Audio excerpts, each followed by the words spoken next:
قرآن مجید نے ارشاد فرمایا الا بذکر اللہ تطمئن القلوب، فرمایا خبردار ہو جاؤ، اللہ کے ذکر میں ہی دلوں کا اطمینان ہے، اللہ کے ذکر میں دلوں کا چین ہے۔ لوگ بہت سارا مال، بہت ساری دولت، بہت ساری عقل اور بہت سارا شعور ہونے کے باوجود بے سکون ہیں۔ جس چیز نے زمانے کو تکلیف میں مبتلا کر دیا ہے اور جو چیز ڈھونڈنے سے نہیں ملتی وہ اطمینان ہے، وہ قرار ہے۔ لوگ بھیک مانگتے ہیں، منت کرتے ہیں، دہائی دیتے ہیں کہ کہیں سے سکون کی دولت مل جائے، لیکن وہ میسر نہیں آ رہی۔ بڑے بڑے لوگ ہیں، اور میں عرض کر چکا ہوں کہ مالدار بھی ہیں اور عقل مند بھی ہیں، باشعور ہیں، پڑھے لکھے ہیں، پر قلبی سکون، راحت، اطمینان، چین انہیں میسر نہیں آ رہا۔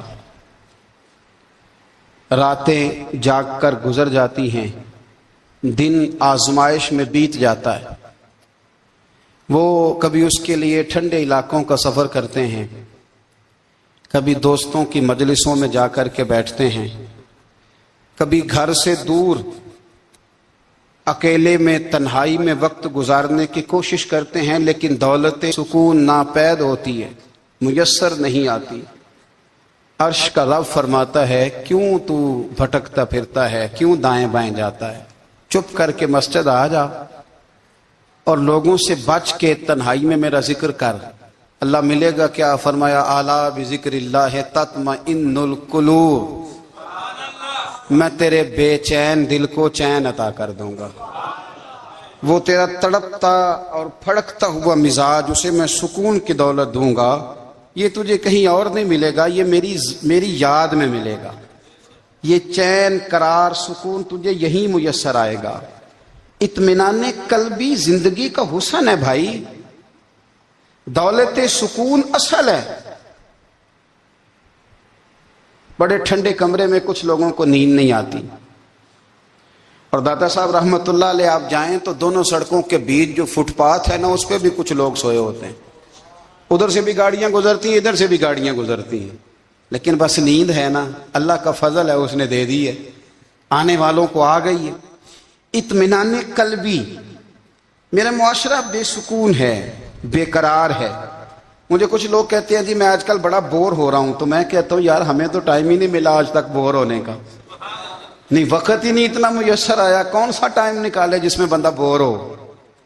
وہ تو ہے کہ انسان کچھ فارغ ہو، کہیں اس کے پاس گنجائش ہو تو بور بھی ہو لے۔ کیسے بور ہو لیتے ہو؟ یہ کیا ہوتا ہے بور ہونا؟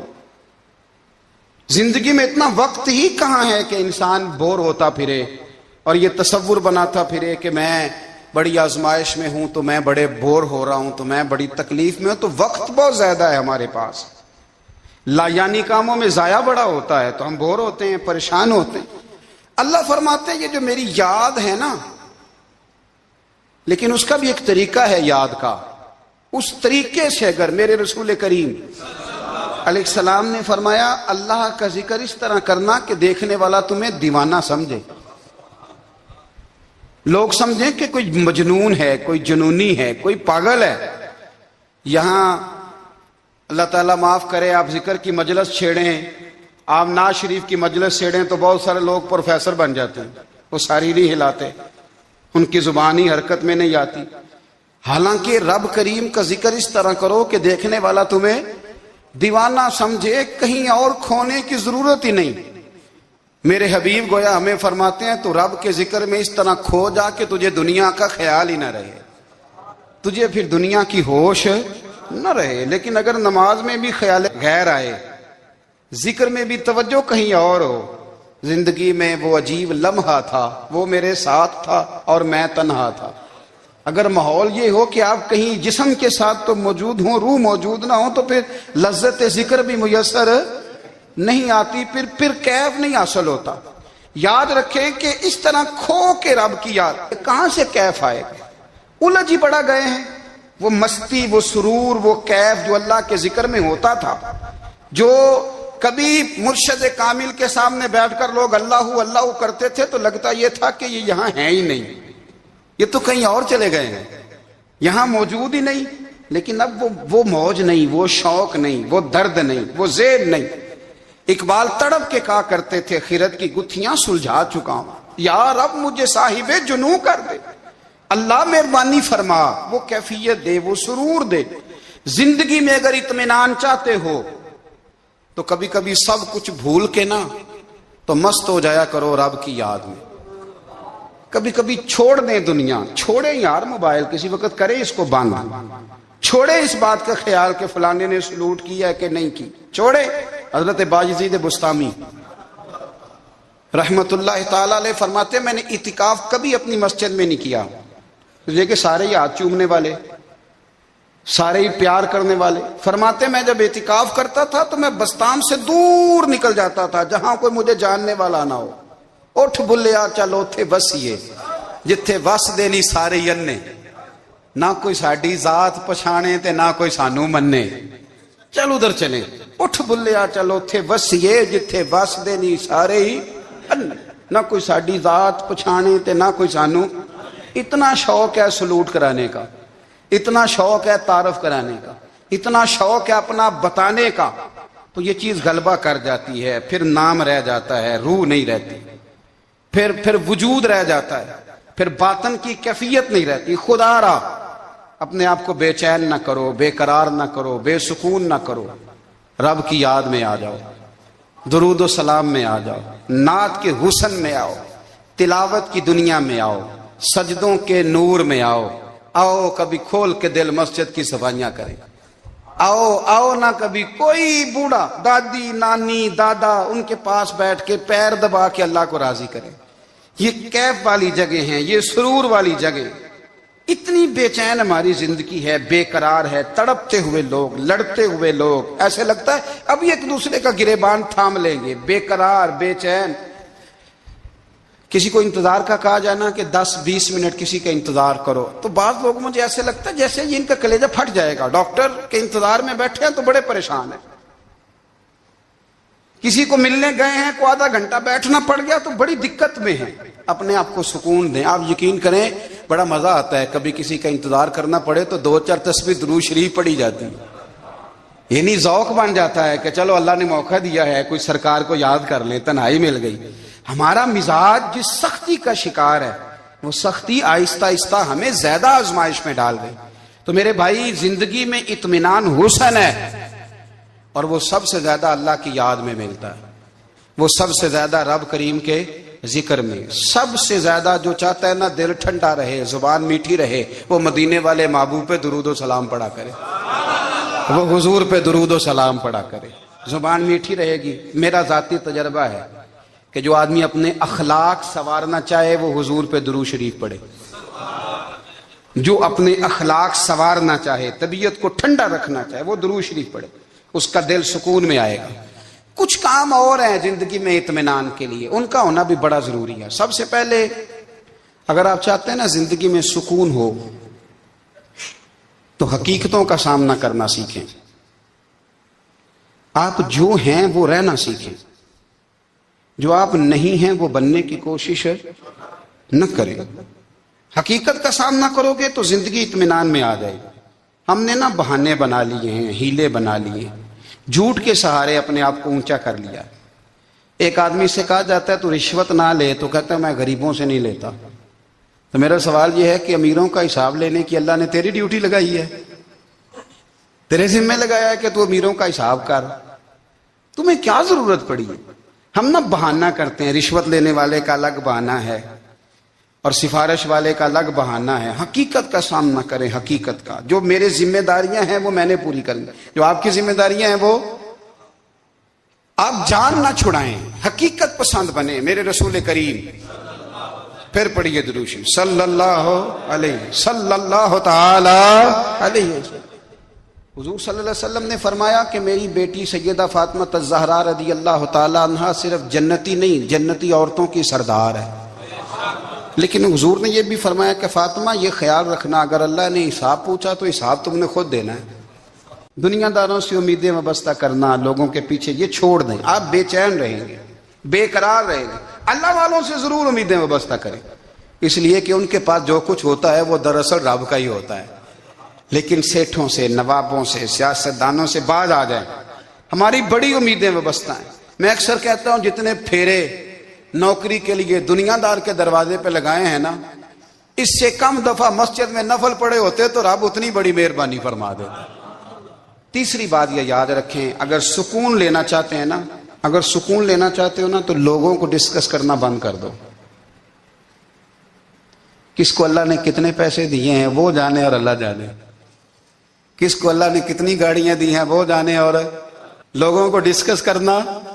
جی یعنی میں ایک جگہ بیٹھا تھا تو ایک صاحب گاڑی والا گزرا، گاڑی میں بیٹھ کے، اس کا پڑوسی تھا، کہندے منہ ہے کار والا. میں کہ وہ تے ہے تاں ہی بیٹھا ہے. تے ہن میں کہ سمجھانا سی نا انہوں، میں کہ توں تے میں حساب لائیے بھی ساڈے کول کوئی نہیں، وہ تے ہے. لیکن نا اللہ نے اسے دی ہے نا، تو اللہ نے چاہا نا وہ کار میں بیٹھے، تو اس نے پھٹے پہ بیٹھ کے یہ تبصرہ کیا کہ منہ ہے کار والا. میں کہ وہ تے ہے تاں کار ہے. اب مجھے اور تجھے اندازہ لگانا چاہیے کہ ہم کیا یہ بحث ہے. یعنی اللہ کو چاہیے تھا معاذ اللہ کے پہلے تجھ سے پوچھتا کہ اسے کار دینی ہے کہ نہیں. کیا مطلب فضول بحث ہے. وہ چیز ہمیں اتنا تنگ کرتی ہے، اتنی تکلیف دیتی ہے کہ آپ یقین کریں سارا دن اسی کو ڈسکس کرتے ہیں. سارا دن اس کے پاس گاڑی ہے، اس کے پاس کار ہے، فلانے کا پیسہ 1 نمبر ہے، فلانے کا 2 نمبر ہے، فلانے کا 6 نمبر ہے. اصل بات کے اندر حسد ہے، اس کو نکالو. ایک بات کہنے لگا ہوں، اسے یاد رکھنا. میرے اعلیٰ حضرت رحمۃ اللہ علیہ فرمایا کرتے، حسد کرنے والا بندوں پر اعتراض نہیں کرتا، اللہ پر اعتراض کرتا. وہ کہتا ہے اللہ اسے کیوں دیا ہے، اتنا کیوں دیا ہے، معاذ اللہ وہ اللہ کی تقسیم پر اعتراض کرتا. حسد کرتے ہو بے چین رہو گے. حسد آپ کے دل کو تڑپا کے رکھ دے گا. چھوڑے. اللہ بڑا کریم ہے، جس کو جہاں چاہتا ہے وہاں بٹھا دیتا ہے. آپ قطعاً اس بحث میں نہ پڑیں کہ اللہ نے کس کو کتنا دیا ہے، کب دیا ہے، کیوں دیا ہے. وہ بڑا بے نیاز ہے. حسد آپ کو تباہ کرے گا. دنیا میں پہلا گناہ جو ہوا تھا وہ حسد تھا. ابلیس نے حضرت آدم سے حسد کیا، کہنے لگا میں بہتر ہوں، سرداری اس کو مل رہی ہے، تو یہ تو اللہ کو پتہ ہے نا کس کو دینی ہے. اور دنیا میں پہلا قتل حسد کی وجہ سے ہوا. حابیل قابیل کے درمیان حسد کا معاملہ تھا. خاتون کا نکاح اس سے کیوں ہو رہا ہے، مجھ سے ہونا چاہیے. حسد تباہی کرتا. آپ یقین کریں، یعنی دکاندار کے سامنے دوسری دکان پڑتی ہے اور پریشان ہو جاتا ہے. وہ کہتا ہے میرا کیا بنے گا، لا حول ولا قوت الا باللہ العلی العظیم. یعنی تیرا کیا خیال ہے کہ تیرے حصے کی روٹی وہ کھا جائے گا. اتنا چھوٹا دل. یعنی تیرا موقف یہ ہے کہ تیرے حصے کا نصیب اس تک چلا جائے گا، یہ تیری خواہش ہے. ایک دوسرے کی کمزوریاں بیان کرنا، اس کا تو مال ہی ناقص ہے جی، اس کے تو پاس ہی کچھ نہیں. یہ تو کمزور لوگوں کا طریقہ ہے. میرے رسول کریم علیہ الصلوۃ والسلام گزر رہے تھے، پت جھڑ کا موسم تھا، خزاں کا موسم تھا، درختوں کے پتے جھڑ رہے تھے. صحابہ کو ساتھ لے کے حضور گزرے اور ایک درخت کی ٹہنی کو پکڑ کے حضور نے ہلایا. صحابہ فرماتے ہیں کہ چھم چھم اس کے پتے گرے، زمین پر ڈھیر لگ گیا. حضور نے فرمایا دیکھا تم نے کیا ہوا؟ حضور ہاں. فرمایا کتنی تیزی سے پتے جھڑے ہیں، صرف تنا رہ گیا ہے اور خالی ٹہنیاں رہ گئی ہیں، کوئی حسن بچا ہے؟ حضور نہیں. تو نبی کریم فرمانے لگے جو حسد کرتا ہے نا اس کی نیکیاں بھی اسی طرح جھڑ جاتی ہیں، اسی طرح. اور ایک جگہ حضور فرمانے لگے جس طرح راکھ لکڑی کو آگ کھا جاتی ہے، جس طرح لکڑی کو آگ، جب آگ کھا جائے تو پھر لکڑی کو لکڑی نہیں کہا جاتا، راکھ کہا جاتا ہے، کوئلہ کہا جاتا ہے. اس کی اصل باقی یعنی اسے کھائی جاتی ہے. تو حضور علیہ الصلوۃ والسلام فرمانے لگے جس طرح آگ لکڑی کو کھا جاتی ہے، فرمایا اسی طرح حسد نیکیوں کو کھا جاتا ہے. نیکیاں رہتی نہیں. حسد کرنے والے کے پاس نیکیاں یعنی ان کی اصل شکل موجود، کبھی بھی حسد نہیں کریں. اللہ کی تقسیم ہے، جس کو چاہے جب چاہے جتنا چاہے عطا کرے. اور چوتھی بات میرے بھائی، کبھی بھی بغض نہ پیدا کریں. بغض والے لوگ بے سکون رہتے ہیں. بہت ساری کمزوریاں ہمارے اندر ہوتی ہیں نا، پھر اللہ ہماری روزی تو نہیں نہ بند فرماتا. یہ تو نہیں کہتا کہ زمین سے نکل جاؤ. اگر یہی والا معاملہ ہو جو ہمارا ہے کہ شادی پہ اس نے میرے ساتھ برا سلوک کیا تھا، اب ساری زندگی بغض رکھنا ہے. اگر یہی معاملہ فرشتے اللہ کی بارگاہ میں کہیں کہ یا اللہ اس نے فلانے دن شراب پی تھی، اب اس کو زمین میں نہیں رہنے دینا، نظام زندگی چلے گا. تو اگر اللہ ہمیں معاف کرتا ہے تو ہم بندوں کو معاف کیوں نہیں کرتے؟ آپ یقین کریں، اتنی لمبی عداوتیں، اتنا لمبا حسد، اتنا لمبا بغض، اتنا لمبا. حدیث میں نے پڑھی، میں حیران رہ گیا. میرے نبی کریم علیہ الصلوۃ والسلام نے فرمایا اپنی بیوی سے کبھی بغض نہ رکھنا. اگر اس کی ایک بات ناپسند ہو تو اسے چھوڑ کے وہ بات دیکھو جو تمہیں پسند ہے. میں اس حدیث کو پڑھ کے سوچنے لگا کہ کیا بیوی کا بھی بغض رکھتے ہیں لوگ؟ اب حضور نے کہا ہے تو اس کا مطلب ہے لوگ بیوی کا بغض بھی رکھتے ہیں. اب اس پر استدلال کر کے مجھے کہنا پڑے گا کہ سسرال والوں کا بغض بھی رکھتے ہیں. کہنا پڑے گا کہ بھائی کے سسرال والوں سے بھی بغض رکھتے. اس حدیث کی روشنی میں سمجھا کہ لوگ بھابھی کا بغض بھی رکھتے ہیں. بغض، ورنہ عادتیں تو ہماری بھی کئی بری ہوتی ہیں. اگر عادات ایک وجہ بنے اختلاف کی تو عادتیں تو ہماری بھی کئی بری ہیں، لیکن ہم اپنی بری عادتوں سمیت اپنے آپ سے پیار کرتے ہیں. اور سامنے والے کی ایک بھی عادت بری ہو تو اس سے بغض رکھتے ہیں. بغض نہ پیدا کریں. میرے نبی پاک علیہ الصلوۃ والسلام نے فرمایا کچھ چیزیں تمہارے دین کو مونڈ ڈالیں گی، تباہ کر دیں گی، کاٹ دیں گی. حضور کون سی؟ فرمایا حسد، تکبر اور بغض. یہ تمہارے دین کو تباہ کر دیں. ہم بے چین اس لیے ہیں کہ ہم نے بہت سارے لوگوں کا بغض پالا ہوا ہے. اور ہر فیلڈ میں سیاستدان نے سیاستدان کا، ذاتیات پر اتر کے بات کرتے ہیں. معزز ترین لوگ، تاجر نے تاجر کا، اللہ ماشاء اللہ بعض جگہ پہ اہل علم بھی ایک دوسرے سے عداوت رکھتے ہیں. خدا را دل رب کریم کے آنے کا ٹھکانہ ہے. یہ صاف ہوگا تو اس میں رب رسول کے جلوے ہوں گے. اگر اس میں عداوت ہو، اس میں بغض ہو، اس میں کینہ ہو، نفاق ہو. سنیں میرے رسول کریم حضرت ابوبکر صدیق رضی اللہ تعالیٰ عنہ کہتے ہیں میں رو ہی پڑا. مکہ فتح ہوا نا تو اکرمہ بن ابو جہل نے پیغام بھیجا کہ میں نا کلمہ پڑھنے کے لیے آ رہا ہوں. بات لمبی ہے، میں موضوع پہ رہنا چاہتا ہوں. کہتے ہیں جب وہ آنے لگا نا تو نبی پاک نے ہم سب کو بلایا. ہم حاضر خدمت ہوئے تو حضور فرمانے لگے کہ اس کے باپ نے نا بڑا ظلم کیا ہے ہمارے ساتھ. ابو جہل نے بڑا ستایا ہے، بڑی تکلیف دی ہے. آپ مجھے بتلائیں کہ وہ ایک دفعہ کسی شادی پہ بحث ہوتی ہے بیوی کے بھائی کے ساتھ، پھر ساری زندگی اس بیچارے کو معافی. وہ 10 دفعہ گھر آتا ہے، معافی مانگنے پر سوال ہی نہیں پیدا ہوتا. میں ہو مجھے ہی کہہ دیا، پھر مجھے ہی کہہ دیا آپ نے، اور میری شان میں بے ادبی، اور پھر میں معاف کر دوں. توبہ توبہ توبہ، یہ کیسے ہو سکتا ہے؟ میری ناک نیچی ہو جائے گی اور آپ نے مجھے کہہ دیا، سوال ہی نہیں پیدا ہوتا. اور یہ رونا میں اکثر ہوتا ہوں کہ شادی والے دن داماد صاحب کا زیادہ دماغ خراب ہوتا ہے. جب چھوٹی سالی کی شادی ہوتی ہے نا، اس دن اس کو بخار چڑھتا ہے، کوئی اس کو کان میں کہتا ہے تیری عزت نہیں کر دے. اس دن اس کا دماغ خراب ہو جاتا ہے، بچے اٹھا کے نکل آتا ہے. وہ بیچارہ سسر منتیں کر رہا ہوتا ہے کہ تیری مہربانی آ جا، یہ عزت کرا رہا ہے. تو میں نے کہا احتجاج کر کے جو عزت کرائی جاتی ہے وہ عزت نہیں ہوتی. ہاں حقیقت کی طرف توجہ کرائی حضور نے. وہ صرف جنتی نہیں، جنتی عورتوں کی سردار ہیں، پر حقیقت کی جانب توجہ. میں حقیقت یہ ہے کہ اگر مالک نے حساب پوچھا تو اس کی تیاری بھی کرنی ہے. دیکھیں نا، ہمیں کچھ یقین نہیں. اللہ معاف کرے کہ ہمارا حساب کیسا ہوگا، لیکن کتنے آزاد ہیں. یعنی بڑی دلیری سے بندے کہتے ہیں فجر نہیں پڑھتا جی، 3 پڑھتا ہوں جی، شاہ رہ جاتی ہے جی، کپڑے صاحب، بڑی دلیری سے.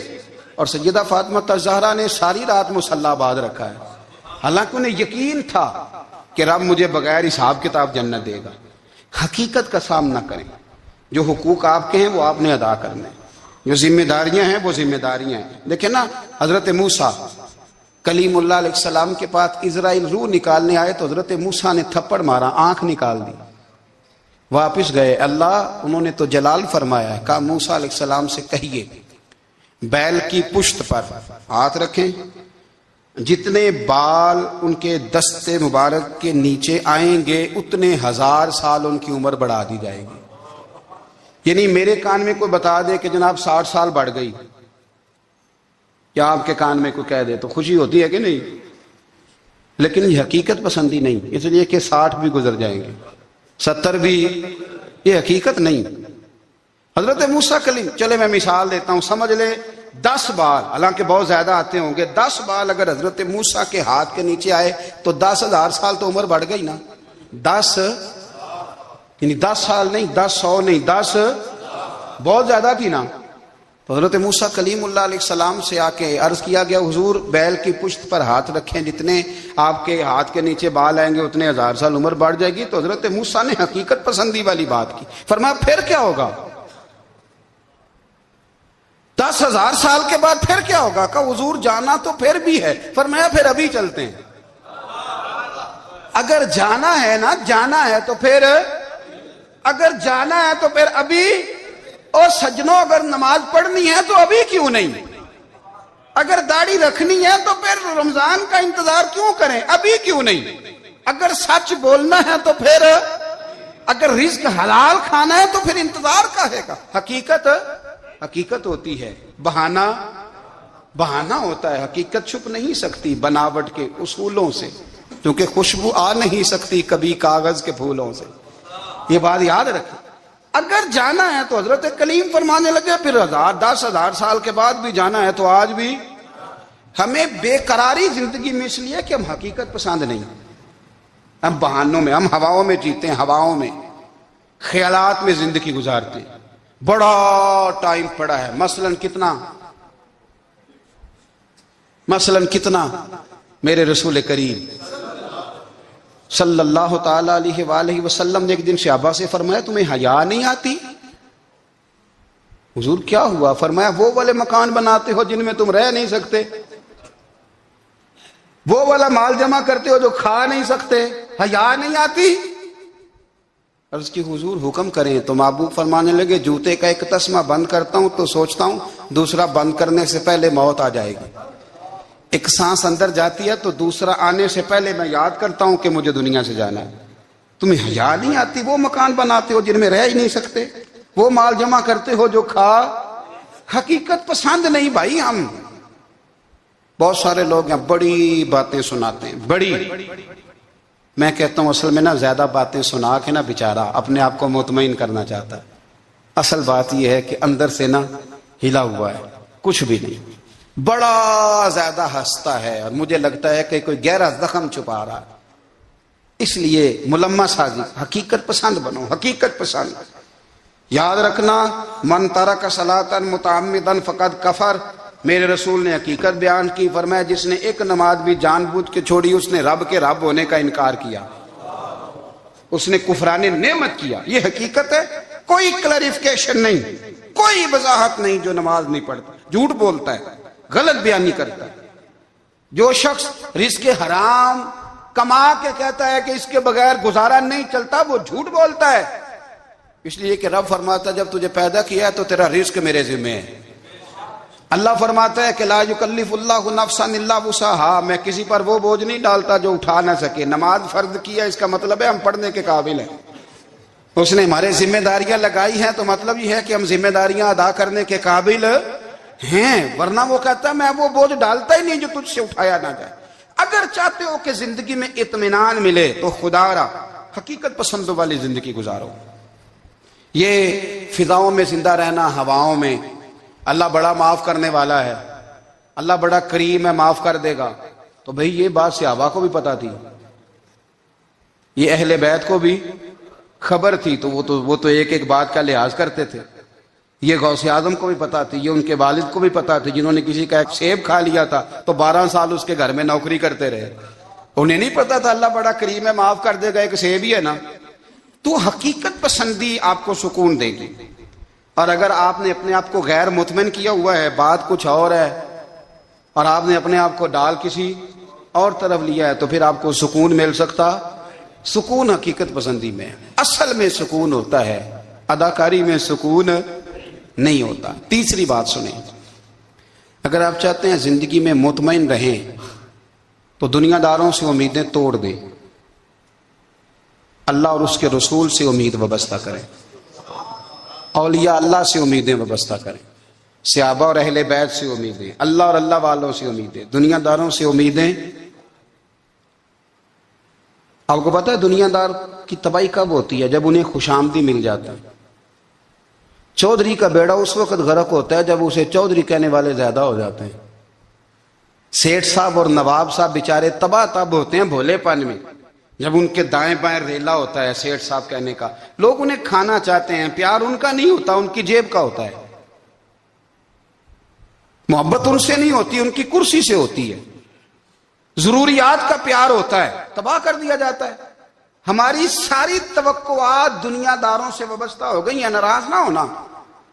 پیروں نے، مولویوں نے، درویشوں نے، انہوں نے بھی سیٹ رکھے ہوئے جلسوں کی صدارت کرانے کے لیے، یعنی مذہبی جلسہ ہے، اس میں بہت زبردست پڑھے لکھے صاحب تقوی عالم کا خطاب ہے، اور کی صدارت وہ بندہ کر رہا ہے جس نے عشاء کی نماز بھی نہیں پڑھی، وہ بندہ صدارت کر رہا ہے۔ کیوں؟ اس لیے کہ اس نے ₹1,00,000 دیا محفل میں۔ خدا را دنیا داروں سے امیدیں چھوڑ دیں، ورنہ آپ کمزور پڑ جائیں گے، آپ کی امیدیں ٹوٹیں گی۔ کتنا کمزور ہے وہ شخص جو 2-4 ہزار کے لیے کسی بندے کی چاپلوسی کرتا ہے، اس کے پیچھے بھاگتا ہے، خوش آمدیں کرتا ہے تھوڑے سے نوٹوں کے لیے، دکھ سکھ میں کام آئے گا اس کام کے لیے۔ میرے رسول کریم علیہ السلام نے فرمایا، جس نے بندوں کو راضی کرتے کرتے رب کو ناراض کر دیا، اس کی دنیا بھی گئی اور آخرت بھی گئی۔ اور فرمایا جس نے بندوں کی پرواہ نہیں کی، اللہ کو راضی کیا، فرمایا اگر رب راضی ہو گیا تو لوگوں کے دلوں میں بھی محبت پیدا فرما دے گا۔ کیا ضرورت ہے خوشامد کرنا دنیا داروں کی، سیٹوں کی، نوابوں کی، چاپلو۔ اور میں آپ کو ایک بات بتاؤں، ہوتا پتہ کیا ہے؟ یہ جو حب جا اور حب با ہوتی ہے نا، اس سے پیٹ نہیں بھرتا۔ آپ کو اگر خوشامد کرنی ہے تو پھر آپ کو ساری زندگی کرنی ہے۔ پھر ان کو بھی پتا ہوتا ہے کہ تعلق کس بنیاد پر ہے، اس میں کبھی بھی خلوص پیدا نہیں ہوتا۔ آپ بے چین رہتے ہیں، بے قرار رہتے ہیں، آپ کو تکلیف رہتی ہے ہمیشہ۔ کبھی بھی دنیا داروں سے امیدیں وابستہ نہ کریں۔ ایک بات سنیں بڑی شاندار، امام غزالی نے لکھی ہے۔ امام غزالی فرماتے ہیں کہ ہارون رشید نہ حج کر کے واپس آیا بغداد میں، تو کونے میں حضرت بہلول دانا بیٹھے تھے، رش بہت تھا، مجمع بڑا تھا۔ حضرت بہلول دانا بھی سڑک کے کنارے بیٹھے تھے، تو سپاہی کہنے لگے یہاں سے اٹھ جاؤ، فرمانے لگے ہارون رشید کی زمین نہیں، زمین میرے رب کی ہے، میں کیوں اٹھوں؟ وہ قریب سے گزرا تو سلام لی، تو آپ نے اس کا پروٹوکول دیکھا تو فرمانے لگے ہارون رشید تجھ سے تگڑے تگڑے موٹے موٹے پروٹوکول میں نے لوگوں کے دیکھے ہیں، اور یہ جو تیرے دائیں بائیں آج تیرے نعرے لگا رہے ہیں، یہ پہلے ان لوگوں کے نعرے لگایا کرتے تھے، اور تھوڑا وقت گزرنے دے، جو تیرے بعد آئے گا نا، یہ سارے پھر ان کے نعرے بھی لگائیں گے۔ تو جھوٹ کی دنیا میں زندہ ہے، ان سے تو نے امیدیں وابستہ کی ہیں، یہ کل اس کے نعرے لگائیں گے۔ اس کے دل پہ بڑا اثر ہوا، گھوڑے سے اتر آیا، آگے کہنے لگا حضور آپ نے مجھے بڑی اچھی نصیحت کی ہے، میرا دل بڑا ٹھنڈا ہوا ہے، میں نے سنا ہے آپ مقروض ہیں، کچھ لوگوں کا قرض، تو مجھے کوئی حکم ہی کر دیں۔ آپ ہنسنے لگے، فرمانے لگے یار تو بڑا ہی بیوقوف ہے، بڑا ہی بیوقوف ہے تو، میں تجھے نصیحت کر رہا ہوں تو مجھے الجھا رہا ہے، حضور کوئی حکم کر دیں۔ کیا خوبصورت انداز ہے رب کریم کے بندوں کا۔ حضرت بہلول دانا فرمانے لگے تیرا رب کون ہے؟ کہا اللہ۔ تو فرمایا میرا کون ہے؟ کہا اللہ۔ فرمانے لگے یہ تو نہیں نہ ہو سکتا کہ اللہ ہارون رشید کو دیتا رہے اور بہلول دانا کو بھول ہی جائے، یہ تو نہیں نہ ہو سکتا کہ ہارون رشید کو دیتا رہے اور بہلول دانا کو بھول جائے۔ فرمایا اس کا دل، اس کا ارادہ ہوا، ارادہ قدرت ہوا کہ بہلول مقروض رہنا چاہیے، تو اگر رب مجھے رکھنا چاہتا ہے، دکھ قبول محمد بخشا، راضی رہن پیارے، اگر وہ چاہتا ہے میں مقروض رہوں تو میں بھی چاہتا ہوں کہ میں مقروض ہی رہوں، یہ تو نہیں نہ ہو سکتا کہ تجھے دے اور مجھے نہ دے۔ فرمایا میری تجھ سے کوئی امید نہیں، مجھے جب بھی دے گا میرا رب بھی دے گا، اور وہ دے گا تو پھر انشاءاللہ خزانے کھول کے دے گا۔